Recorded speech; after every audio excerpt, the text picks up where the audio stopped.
That night, the quiet streets of BF Homes subdivision in Parañaque, Metro Manila, were shattered by horror. The night of June 29 to 30th, 1991 would become a date etched into the memory of a nation. In the house of Loro Vizcondo, tragedy struck. His wife, Estrelita Vizcondo, and two of his daughters, Carmela and Jennifer, were brutally attacked in what would later be known as the Vizcondo murders. Carmela, only 18 or 19 years old, was raped. All three were stabbed multiple times.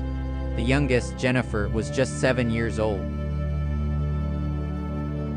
Residents of the subdivision recalled the night as eerily quiet.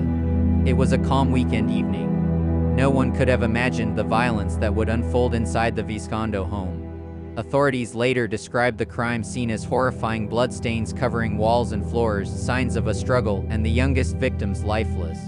The community was left in shock, grappling with the brutality that had invaded their peaceful streets. By October 20, 1991, the first batch of suspects had been formally arrested: Ben Beto, alleged mastermind; Angeleto Santos, Rolando Mendoza, Robert Barrasso, and his brother Belardo Jr. The country watched closely, hoping for justice. The investigation faced several hurdles. In June 14, 1993, police claimed to have solved the case, arresting a second batch of suspects: Engineer Danilo Aguas, SPO3 Angel Vige, PO3 Rodolfo Collado, and Ruben Pineda. But just a month later, the Philippine Coast Guard and the Anti-Corruption Commission took over the probe. By October 1993, the Department of Justice dismissed the case against this batch, citing unreliable confessions. The accused claimed they had been tortured by the police. Public confidence in the investigation wavered as questions arose about police conduct, evidence handling, and whether the real perpetrators were still at large. One of the most pivotal moments came in December 14, 1995. The Webb family's laundrywoman, Mila Gaviola, testified that she had washed a bloody shirt belonging to Hubert Webb the morning after the murders. This testimony became a cornerstone for the prosecution, and the case gained national attention. The trial dragged on for years, with numerous witnesses, forensic reports, and legal debates.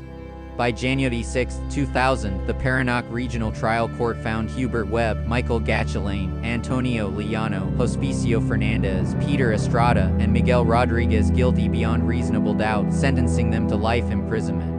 Gerardo Bayang was convicted as an accessory and sentenced to 15 years. Today, the case remains officially unsolved, a chilling reminder of the limits of the justice system and the enduring grief of a family torn apart. The Vizcondo murders continue to haunt the Philippines, not just as a story of horrific crime, but as a cautionary tale about evidence, justice, and the lives affected by violence. Decades later, the questions remain: who truly committed these murders? And will justice ever be fully served?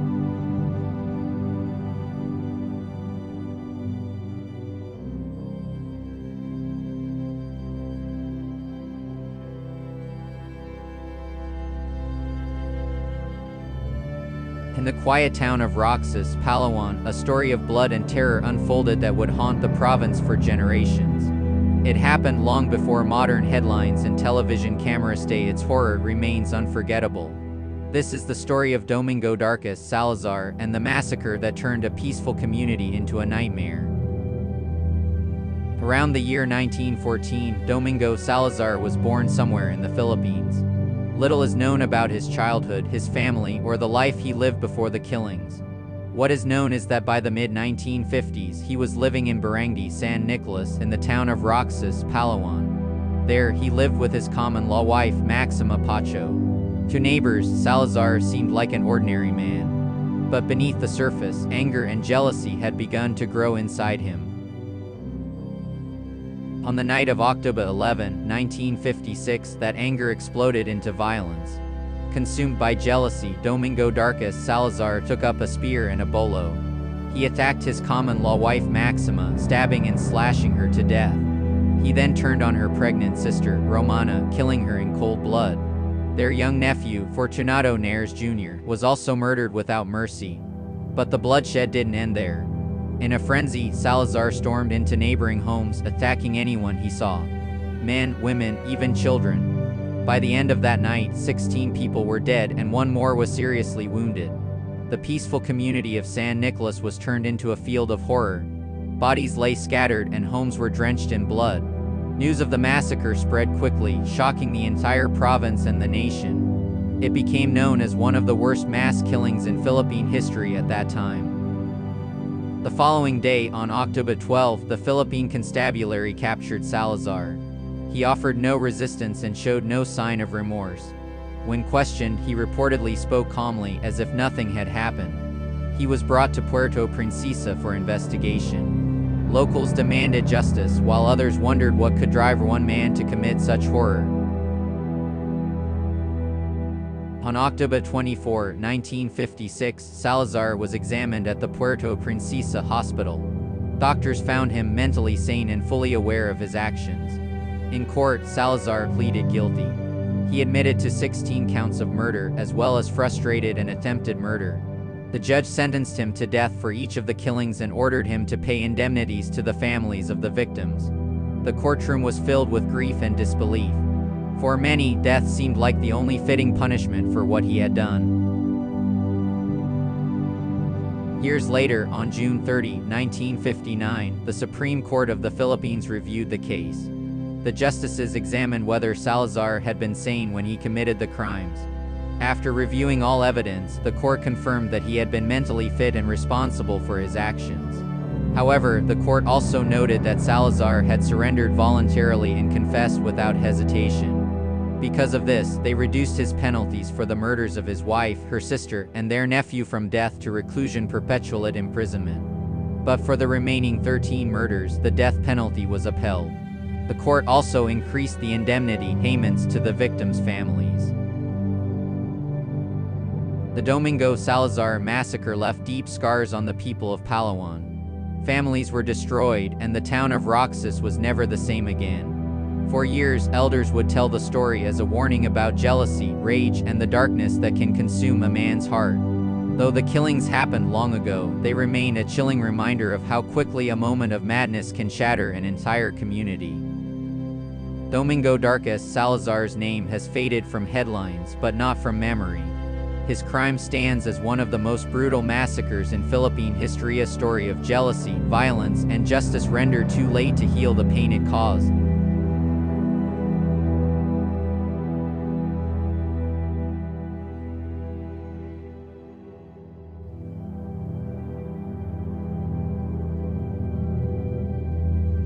Long before the Philippines became a modern nation, during the time of Spanish rule, there lived a man whose story would become one of the darkest in the country's history. He was not just a priest. He was not just a murderer.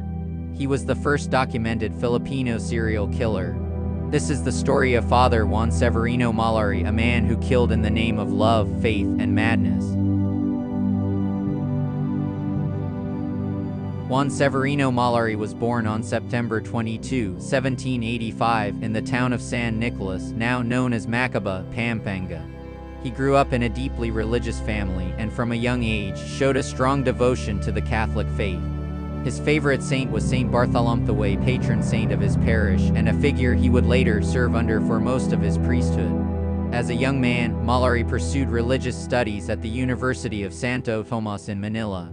In the year 1809, he completed his theology courses and was ordained as a Catholic priest. By all accounts, he was intelligent, disciplined, and devoted to his ministry. But beneath his calm and faithful exterior, something darker was growing, an obsession born from love and desperation. From 1816 to 1826, Father Mallari served as the parish priest of Magalang, Pampanga, at the San Bartolome Church. He was respected by his parishioners, seen as a man of faith and guidance. However, during this same period, a series of strange disappearances and mysterious deaths began to plague the area. No one suspected that the man behind the pulpit, man leading prayers every Sunday, was the same one taking lives in secret. Mallari's mother had fallen gravely ill, and he became convinced that her sickness was caused by a curse. Twisted by superstition and delusion, he began to believe that by killing others, he could break the curse and save her. In his mind, each life he took was a sacrificial offering that would bring healing. Over the course of 10 years, Father Juan Severino Mallari reportedly murdered at least 57 people. His victims were said to be locals from his own parish, Chardonnier men and women who trusted their priest completely. Each death was planned, deliberate, and ritualistic in his own twisted faith. In 1826, Father Mallari fell ill. While he was being treated, authorities began to investigate strange clues surrounding him. Inside his residence, investigators discovered blood-stained clothing and personal belongings linked to several missing people. The evidence was undeniable. The once respected priest was arrested and charged with multiple counts of murder.